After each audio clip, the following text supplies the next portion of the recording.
नमस्कार साथियों, स्वागत है आप सभी का दीप्ति सिंह एकेडमी इंदौर के ऑनलाइन प्लेटफॉर्म पर। मैं संतोष वर्मा और आज हम लोग चर्चा करने वाले हैं एक ऐसे विषय पर जिससे पूरा देखने के बाद में आप लोग अपने विचार कमेंट सेक्शन में व्यक्त करने का प्रयास जरूर करिएगा, ताकि हमें भी पता चले कि हमारे देश की आवाम ऐसे विषय पर क्या सोचती है और उनके मन में क्या है, वो भी आप लोग अपने कमेंट सेक्शन में अपने विचार व्यक्त करने का प्रयास जरूर करिएगा। तो फिलहाल हम लोग बढ़ेंगे आगे। स्क्रीन पर आप लोग यहां पर देख पा रहे हैं कि हम तो सिर्फ पुतलों को फूंक रहे हैं, यानी कि दीपावली से पहले जब हम लोग दशहरा उत्सव मनाते हैं तो ऐसी स्थिति में जब हम रावण दहन करते, रावण को जलाते हैं, तो रावण का एक पुतला होता है ना। लेकिन यहां पर यह हेडिंग पढ़ने के बाद में आप ये सोचोगे कि सर ऐसा क्या हुआ है। अगर आप देखोगे तो हम तो सिर्फ पुतलों को फूंक रहे हैं, असली रावण तो सिर्फ इजराइल ही फूंक रहा है। सर ऐसा क्यों? अगर इजराइल असली रावण को फूंक रहा है, इसका मतलब यह हुआ कि इजराइल का हमास के साथ भी युद्ध चल रहा है, इजराइल का लेबनान के साथ भी युद्ध चल रहा है, इजराइल का ईरान के साथ में भी युद्ध चल रहा है। और यहीं पर अब आप लोगों को लिंक जोड़ने में बड़ा अच्छा भी लगेगा कि सर यहां पर ईरान का क्या मैटर है। कुछ बिल्कुल है। इजराइल जो हमास, ईरान, इन सब से युद्ध लड़ रहा है। और यही बात है कि वास्तविकता में जो ये हेडिंग यहां पर लिखी हुई है उसका कनेक्शन ईरान के साथ में है। तो सर ईरान को रावण क्यों कहा गया, यही तो मेन मुद्दा है। इसे भी हम लोग जोड़ने का प्रयास करेंगे। ईरान में सर ऐसा क्या हुआ जिसके कारण ईरान को रावण की संज्ञा दी जा रही है। क्योंकि रावण तो सर हम उसे कहते हैं जिस प्रकार से रावण ने माता सीता का हरण किया था, इसके तहत हम उसका पुतला फूंकते हैं। तो ईरान ने भी कुछ ऐसी गतिविधि की है, कुछ ऐसी एक्टिविटी की है, बिल्कुल की है। चलिए आगे बढ़ेंगे यहां से। फिलहाल आप लोग यहां पर ईरान की हालत देख सकते हैं। इजराइल ने इनकी नाक में दम कर रखा है और वर्तमान में ईरान को रावण का दर्जा इजराइल के माध्यम से दिया गया। हालांकि पब्लिक ने भी कई प्रकार के कॉम्प्लीमेंट्स दिए हैं। आप लोग भी अपना कॉमेंट बिल्कुल देने का प्रयास करिएगा, ताकि हमें भी यह पता चले कि आप लोगों की राय क्या होगी। अभी हाल ही की एक न्यूज है कि आप यहां पर देख सकते हैं, एक लड़की है जिसका नाम है महसा अमीनी। भाई महसा अमीनी एक लड़की है जो कि ईरान की रहने वाली है और ईरान की राजधानी तेहरान यूनिवर्सिटी में पढ़ती थी। अब पढ़ती थी मतलब अब नहीं है, डेथ हो चुकी है। कैसे मरी वो भी हम लोग यहां पर देखेंगे।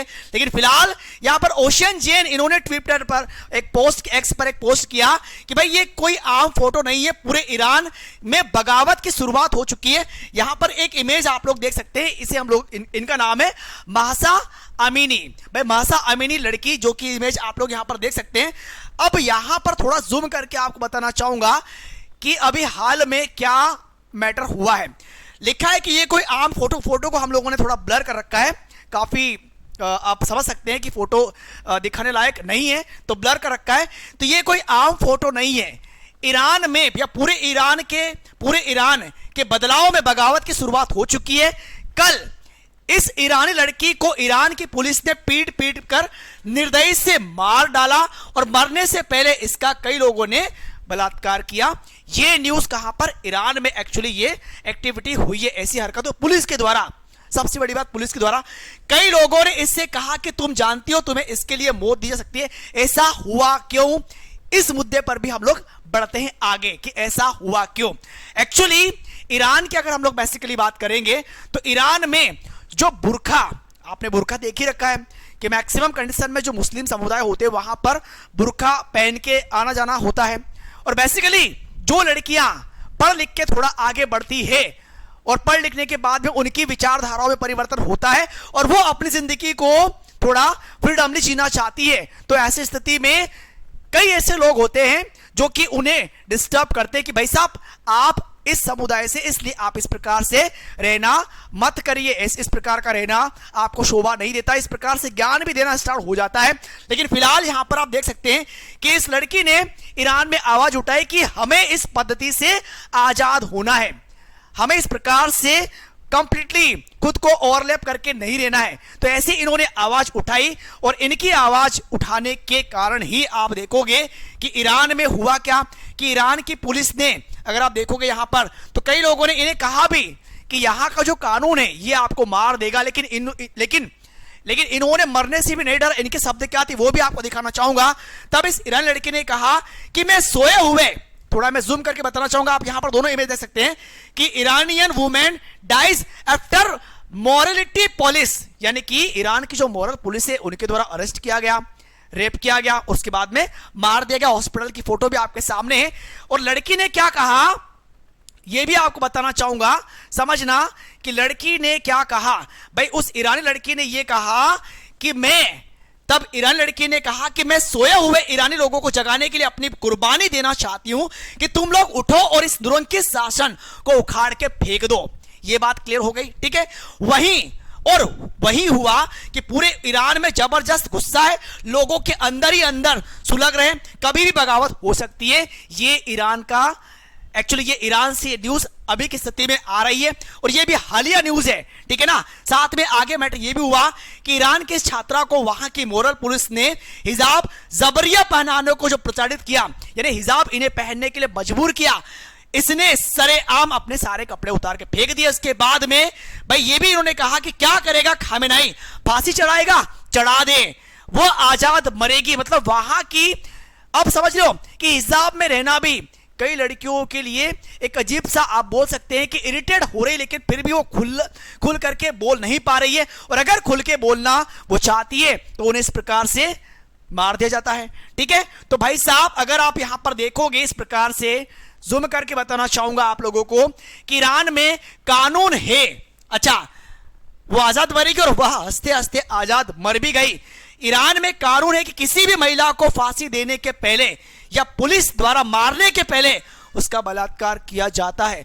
और ऐसा क्यों किया जाता है, वो एक घिनौनी मानसिकता को भी आप यहां पर देख सकते हैं कि भाई बलात्कार इसलिए किया जाता है ताकि वह नापाक हो जाए और उसे जन्नत में प्रवेश ना मिल सके। ये इस प्रकार के स्टेटमेंट, इस प्रकार की थॉट अगर कोई व्यक्ति विशेष या गवर्नमेंट या प्रशासन अगर अपने देश में ऐसी सोच रखी जाएगी इस प्रकार के समुदाय के द्वारा, तो सोचिए कि रूह कांप उठती है ऐसा स्टेटमेंट सुनने मात्र से। और जो लोग इस प्रकार के थॉट रखते हैं तो उनके बारे में आप लोग अपनी सोच इस कमेंट सेक्शन में बिल्कुल लिखना मत भूलना, ताकि यह पता चले कि वास्तविकता में कितनी घिनौनी सोच होती है, ठीक है। इसके साथ भी वही किया गया, कई पुलिस कर्मचारियों ने इसका बलात्कार किया ताकि यह नापाक हो जाए और जन्नत में प्रवेश ना मिल सके, और उसके बाद से पीट पीट कर मार डाला।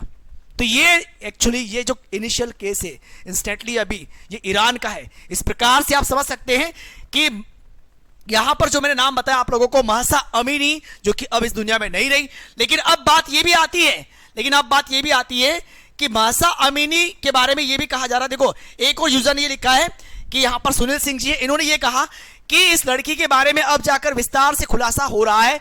क्या खुलासा हो रहा है ये भी एक बार देख लो आप लोग, क्योंकि बात ये क्लियर हो रही है कि ये लड़की तेहरान यूनिवर्सिटी में पढ़ती थी। यह यूनिवर्सिटी के सामने की सड़क पर बिना हिजाब के जा रही थी।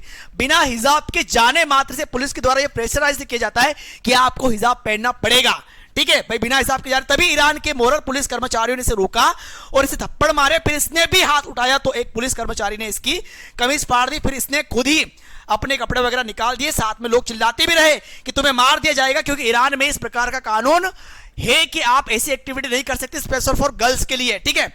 तो किसी को भी बात यह भी आती है कि लोग चिल्लाते रहे तुम्हें मार दिया जाएगा, लेकिन इसके अंदर जैसे मौत का डर खत्म हो चुका है। भाई साहब किसी को इतना भी मत डराओ कि डर खुद दम तोड़ दे। आजादी ये वो लफ्ज है जिसका जादू जब सिर पे चढ़ता है तो मौत छोटी लगने लगती है। ये तमाम स्टेटमेंट आप लोगों को ईरान में देखने को मिल जाएंगे। अब बात यह भी आती है कि भाई ये लड़की तो इस दुनिया में नहीं रही, लेकिन फिर बात आती है कि did Mahsa Amini's death change Iran? क्या महसा अमीनी की डेथ ईरान में बदलाव लाएगी? तो बात अब यहां पर आती है। और आप लोग भी इस जानकारी से कितना समझे, आपको क्या लगा, आपकी राय क्या होगी इस जानकारी के अनुसार? क्या ईरान ने सही किया? क्या वहां पर महिलाओं के लिए जो कानून है हिजाब का, क्या उसमें परिवर्तन करने की आवश्यकता है या नहीं है? इसके बारे में आप लोग अपनी राय देने का प्रयास जरूर करिएगा।